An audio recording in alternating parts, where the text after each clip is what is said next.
different phases of life have different demands, right? And different opportunities to do different things. And if we want to just stay our old self, we can't do that.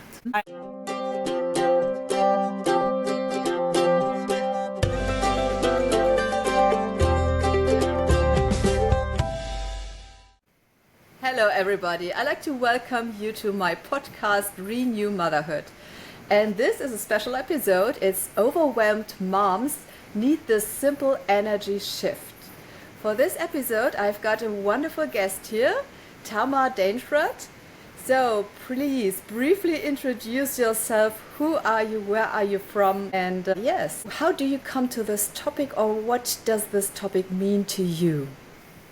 Hi Blanka, I'm happy to be here. Well, I live in Los Angeles and I'm a mother of 4 kids and I have 2 beautiful grandchildren. So the topic of motherhood is very dear to me, and as I raise 4 kids, I am very familiar with the overwhelm.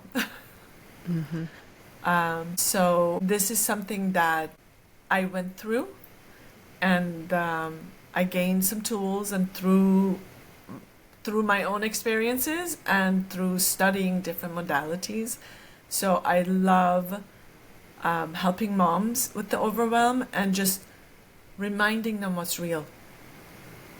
Yes, sounds very beautiful. And yes, I can totally understand, because as a mother of 4 myself, so I know this overwhelmed topic, and I know how important this is, especially for new moms or first-time moms, to really set them up in the right way, or in their way, to give them a path or an idea to follow. Sometimes you're just lost and you don't know what to do. So, and I think, yes, in our society we need to talk more about this topic. Sometimes it's just, everyone thinks, yes, she's a mother, she knows how to do this. No, you actually have to figure out, right? Yeah, kids don't come with manuals. Yeah, no, they don't come. But here are mothers who have gone through and who can guide a little. And I think this is the beauty. I like to add also that you have got a background in pharmacy. I just like to mention this because you have got 2 perspectives really, right? So you know from the outside and you know from the inside. And I think this is beautiful, just to mention that you can give another advice here really, if you have got both sides that you can look at. Yes, one of the topics that is related to this energy shift is actually asking questions. And with this topic, what is this question practice and why does it work? Because asking questions, like what questions do you ask? Right? We ask questions not because we want answers. We ask questions to open up to possibility. When we get set in our mindset, we're closed, right? But when we ask questions, we're opening up. We're opening ourselves to the possibility. Maybe there's another answer, right? So give me a situation. Give me a situation. Like, let's see. Like, yes, you're a first-time mother and you feel stuck and you don't know what to do. Okay, so then you start asking, okay, what is this? Can I change it? If I can change it, how? Right? So you're asking, what is this, to open up, like, what is this really? Is it my overwhelm? Is there something wrong here? Is there something that I can change? Listen, the baby has colic, right? But what is it? Is it because of emotional reason? Is it because of physical reasons? Is it because I am too nervous that my baby is being colicky, right? Is it just a digestive issue and it's a 3-month thing and it's gonna pass, right? Is there something I can change? Is there something I can do? Or is it something that I have to accept for now and maybe tomorrow I can shift it? We're not stuck. We're never stuck. There's always a way of shifting energy, either by our perspective or by actually physically doing something to change it. Right? Because by shifting our perspective, we're changing things. Yes. We're making our life smoother, right? Kids grow up. Sometimes, yeah, sometimes I think if you're not familiar with asking questions, you think, I don't know what to ask. So that's why the simple question, what is this? Right? Yes. What is this? And if we're truly open, then something is going to shine at us. So would you say that one question for a mother who is, yes, in a moment of a chaos should ask is really, what is this? Yeah, what is this? Like the let's see, we have a toddler, right? And they're acting up. Like, what is this? Really, like, what is this? Is the child tired? Is the child hungry? Is the child affected because I am upset? How many times is it really us that shows up in our kids? Kids are very intuitive. They pick up everything. Yes. You think, okay, I didn't fight in front of my kids. They don't know what's going on. They know what's going on. Yeah. They feel the energy of it. And they act up. Right. And they want to make you feel better. So they come and try to hug you and be with you. And you have no patience for them, right? Mm-hmm. But they actually want to help you because they feel you're upset and they want to give you energy. But we don't see that because we're too caught up in our own emotions. Yes, right. And this can feel overwhelmed too, right? Yeah. So if we are not, it comes to the point to say really, are we open enough to receive or to accept things? Exactly. Or are we close so that nothing can reach us and we're in our own world with our own expectations or expectations from the outside? Sometimes this is even more struggling. So what would you say is the best way to get out of this? By pausing. What's before asking the question? It's actually pausing, okay? The pause doesn't need to be minutes. It can be seconds. To just pause and say, okay, I know all this chaos is going around me. 1 second. What am I feeling? Okay, what is... Can I change it? That pause beforehand to just get a hold of ourselves. I'm in a store and my child is screaming, right? Mm-hmm. You're embarrassed because everybody's looking at you. I don't know, maybe only my kids did that. I don't know. No. And you're embarrassed about what people are saying and thinking, and your kid is acting up and okay, 1 second. What am I feeling? Okay, I'm feeling all this stuff. Okay, what is this? Okay, my child wants this or that. I can't give it to them. Can I change it? Okay, maybe I can talk to them.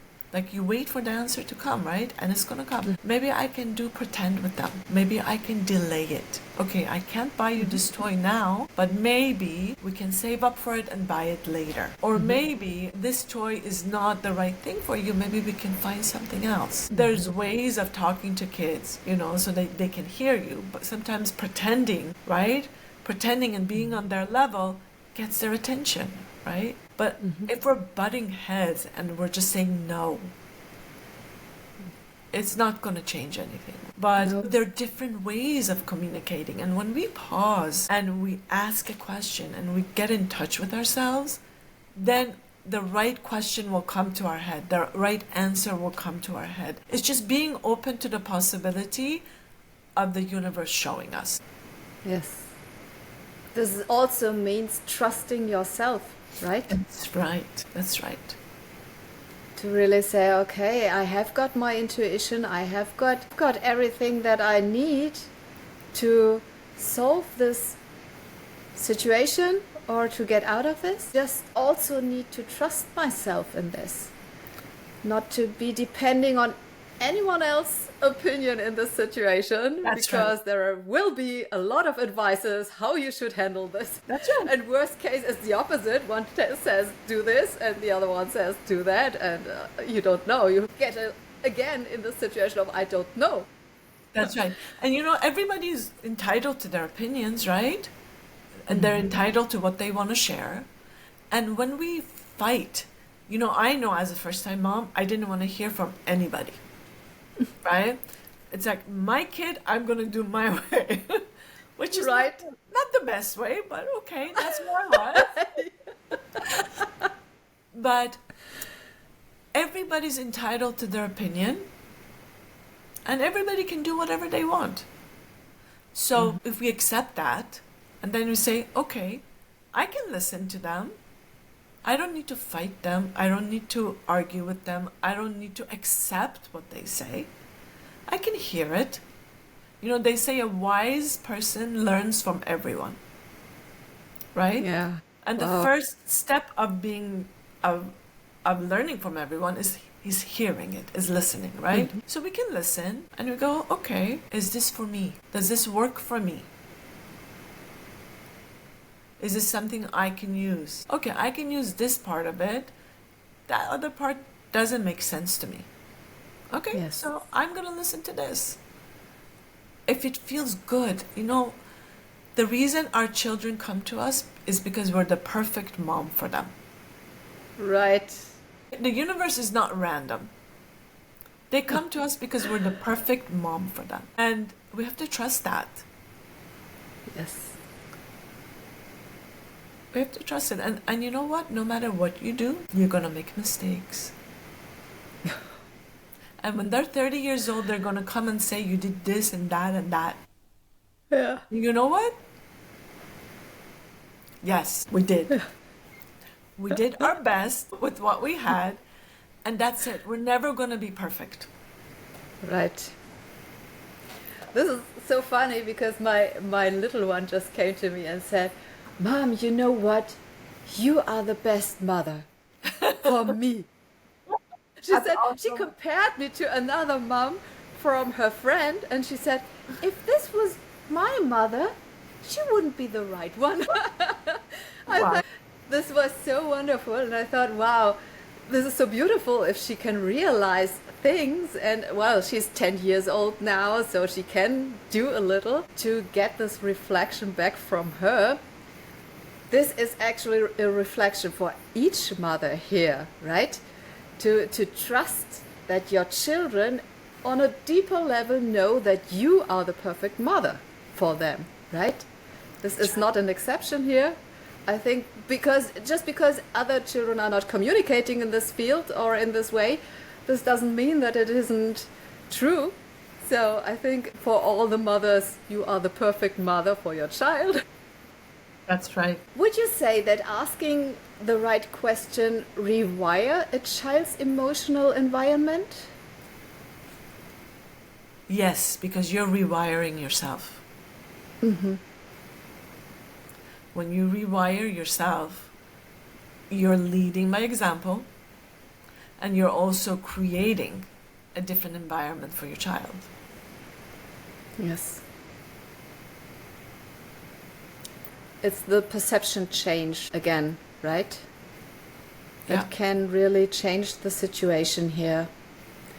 What would you say is the most surprising transformation you've seen from a mother just asking better questions? Do you have any experiences that you like to share? I had a mom that was so in overwhelm and anxiety that she actually was living with her husband and 2 kids in her parents' home because she couldn't function. When we started working together and talking about asking questions, being present with yourself, pausing, and all that, in a matter of a year, first she moved back to her apartment. She was able to handle her life without her mom and her mother-in-law doing daily things for her, like cleaning her house, cooking her food, and taking care of her kids. to moving to a bigger house, taking care of the house herself, running her business, and setting an example for her kids. One of her kids started his own t-shirt business. Wow. This is wonderful. This is wonderful. What a transformation. Yeah. Well, I can relate to this first part. If you're a first-time mother and you don't know how to manage everything. To see, okay, your child is crying, your baby is crying, needs something, always demanding, not this much sleep as you like to have it, but still you have to take care for yourself. You have to cook some food or, yes, do the household, everything together, but with this new demanding entity at your side, completely, yes, depending on you. And you have this 24/7. You can't say, okay, time out. I'm taking my shower now. You do what you do. But no, you can't. And this is a pressure that can lead to an overwhelming feeling, really. So I know the beginning is difficult, but actually, if you have got some practice inside of this and get some help in the beginning to get started, you should be able to move on. Right. So, and if you're not, yes, here come the helping questions, right? Right. And we also have moms that have, okay, I need to take care of my kid, I need to take care of my house, I need to take care of myself. What about my professional life, right? Yes. I need to, I want to excel in my professional life. And that's a lot of demands on one single person. And we've got to get in tune with ourselves and work on our priorities. Because different phases of life have different demands, right? And different opportunities to do different things. And if we want to just stay our old self, we can't do that. And by asking questions, we understand, okay, what is my priority right now? What is required right now? I have a million things I need to do. What is required? What is the most important thing? What is required? That's one of my favorite questions. Yes. Would you ask why? No. So if you say, okay, I have got my priorities, why is this my priority? You wouldn't ask this. I don't ask why questions because when you ask why questions, you go down the rabbit hole. It could be because of this, it could be because of that. No. What is required is what is top priority right now? What is required in this situation? That's top priority. And once we, remember the big rock, little rock story? I don't know. Please just explain a little. Okay, so a professor comes with a jar and different kinds of rocks, different sizes, big rocks, little rocks, and sand. Okay? Oh, yes. Okay, yeah. so I got it, but for the audience, just explain, please. Then he says, how can you fit everything in here? And, if you think about it, if you put the sand in, can you put the rocks in? No, because it's going to be full. But if you put the big rocks first, then you put the little rocks that will slip in between the big rocks. And then you put the sand in, you can fill the whole jar. It's going to be full and everything's going to fit. So what are my big rocks? Those are the things that are the most required in our life. Then we put the little rocks, then the sand is the rest of the stuff. It's going to take care of itself.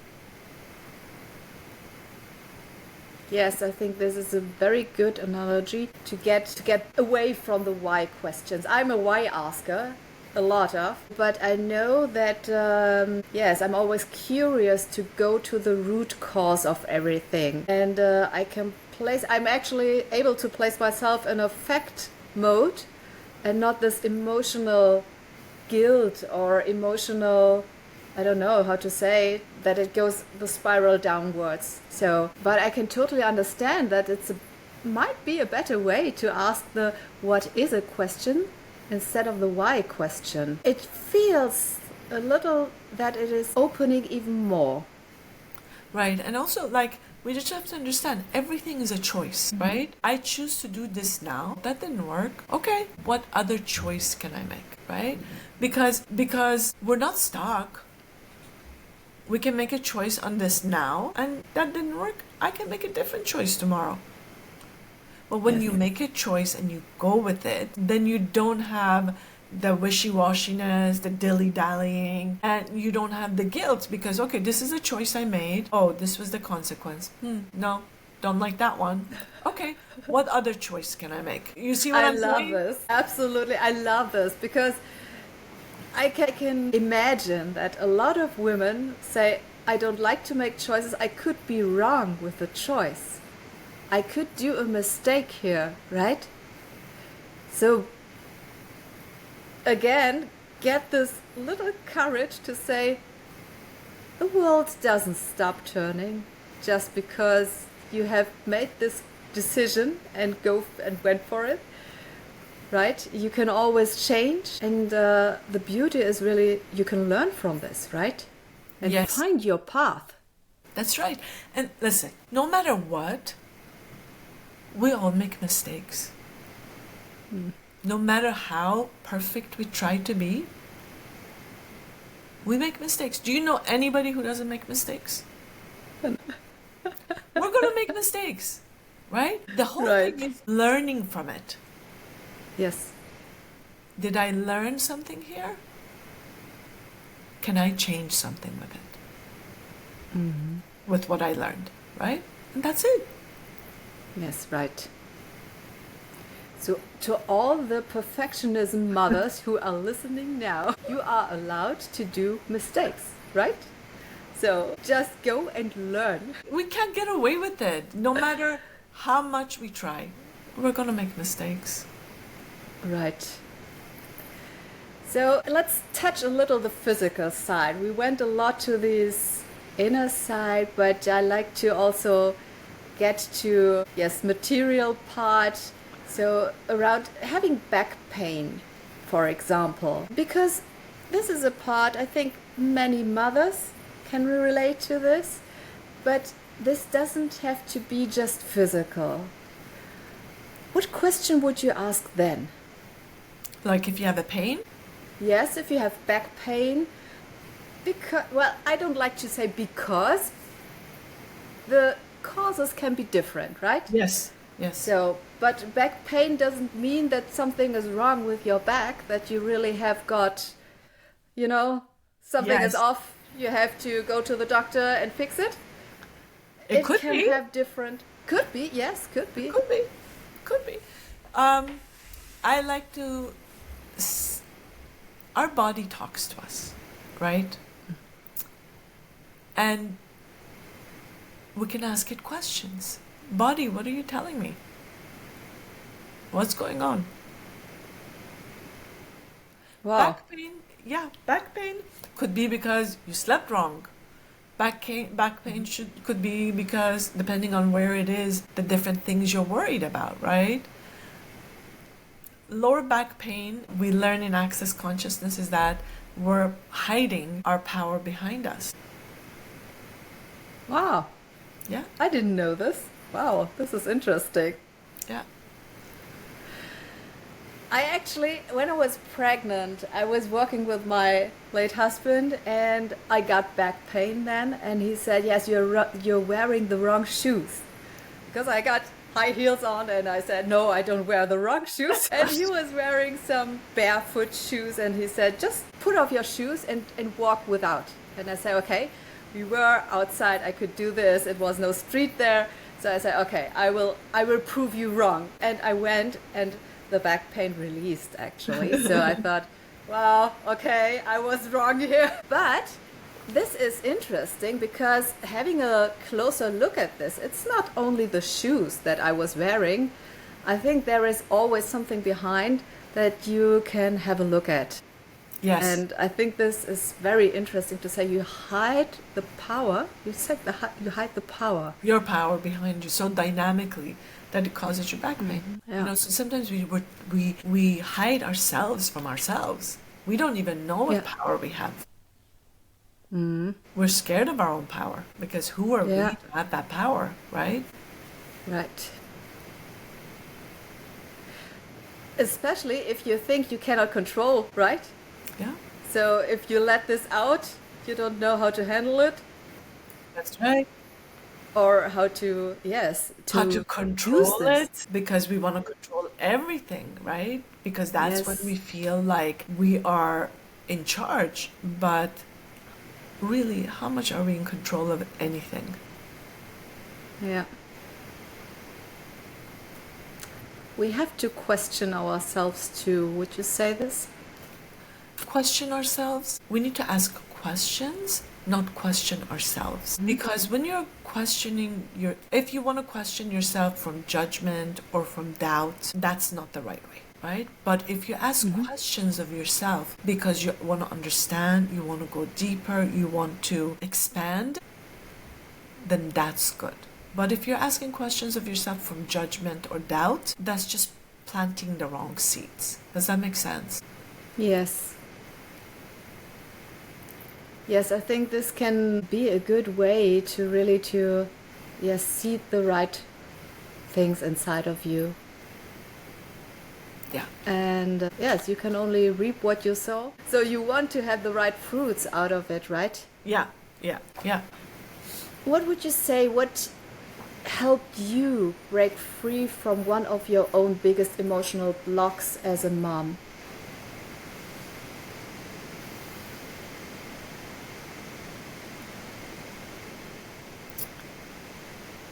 Wow, that's a deep question.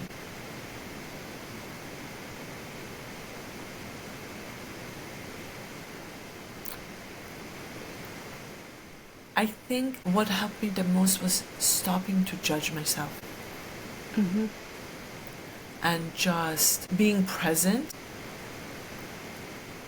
looking at it and saying, at that time, this is what I knew and I did my best.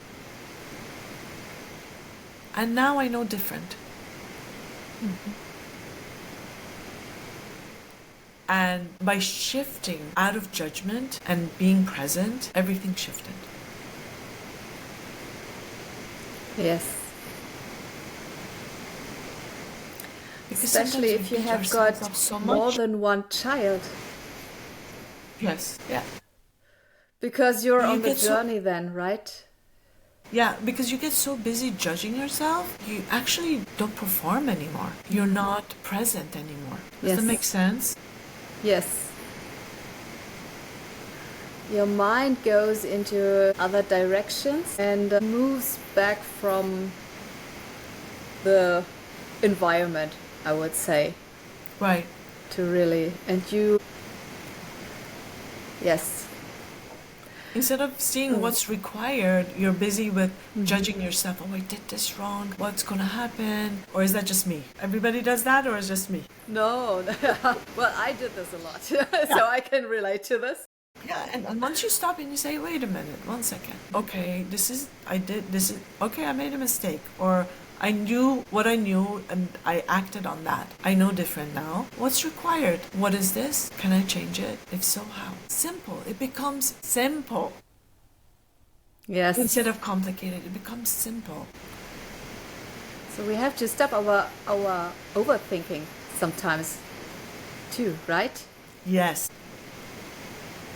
So to think and think again and think further and think more and yes, to all the what coulds and what happened if and yes, just and actually I love this to say be present and in the morning with the openness and the right question because the answer will come then.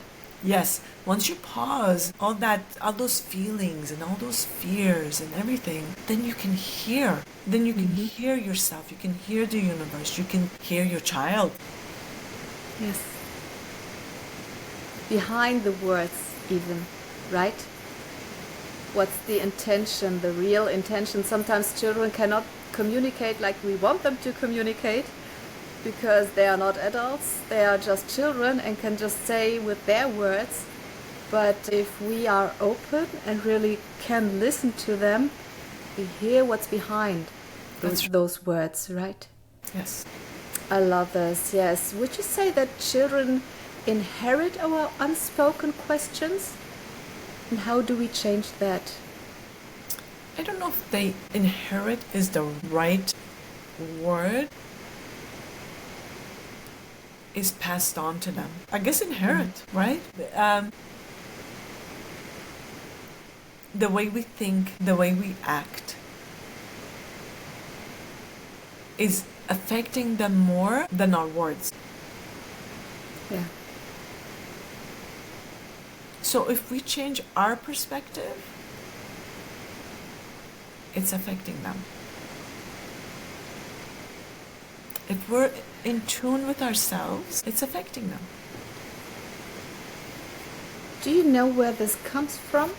That children, or do you have an idea where this might come from? That children are more observers?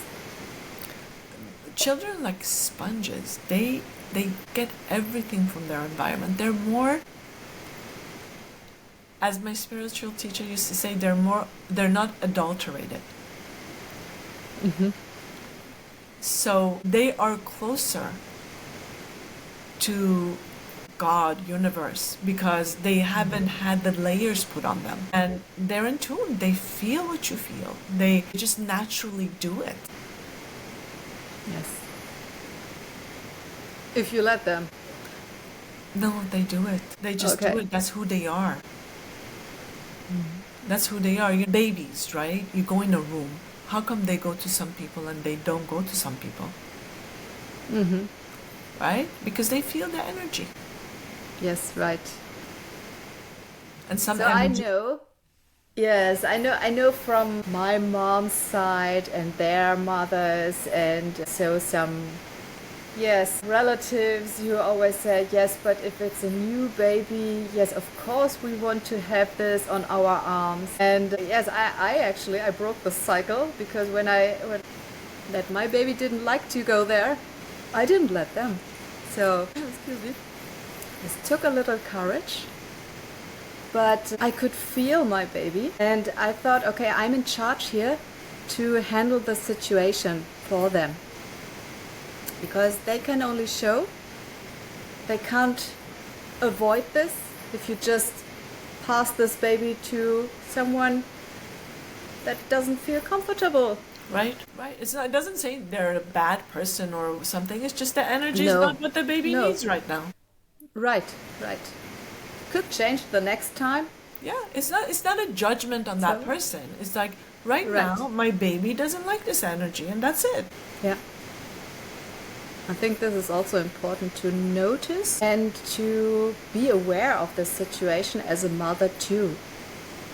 Right? To say, okay, I can check this, and I can decide how to handle the situation.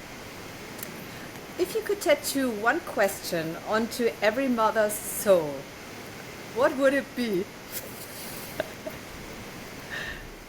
What is required here?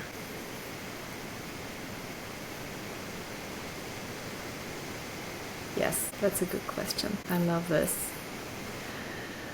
So, I think we covered a lot of things, and I really love to talk to you. I just like to, tell everyone, what do you offer? If they say, who is Tamar? I like to get to know more of her. What does she offer, and where can people reach out to you, find you? What's the best way? I offer different modalities, but the whole idea is how to make you more connected to yourself and how to help you to shine out who you are. I do that through spiritual coaching. I do have some hands-on modalities which I use to help, but I also have modalities that we can use remotely. So I meet with people on Zoom, or I meet with people in person. And I just use the different modalities to help the person to be more in tune with themselves, and to, we have different things. We have anxiety, we have fears, I don't know what I want to do, so we don't have clarity. We have issues with our children. We don't know what to do with them. I work with the moms and I work with children as well. Both can be done in person or remote. And sometimes just working with the mom helps get the kids in order. I think mom is the basis of the family. So helping a mom helps the husband, helps the children, and that's what I love doing. Yeah, so wonderful. Where can people find you and reach out to you? So my website is healingwithtamar.com, and they can just email or go to your website and they will find everything. Yeah, they will find get in contact with you. So yes. I will place this in the description. Yeah, and also people can reach out to you.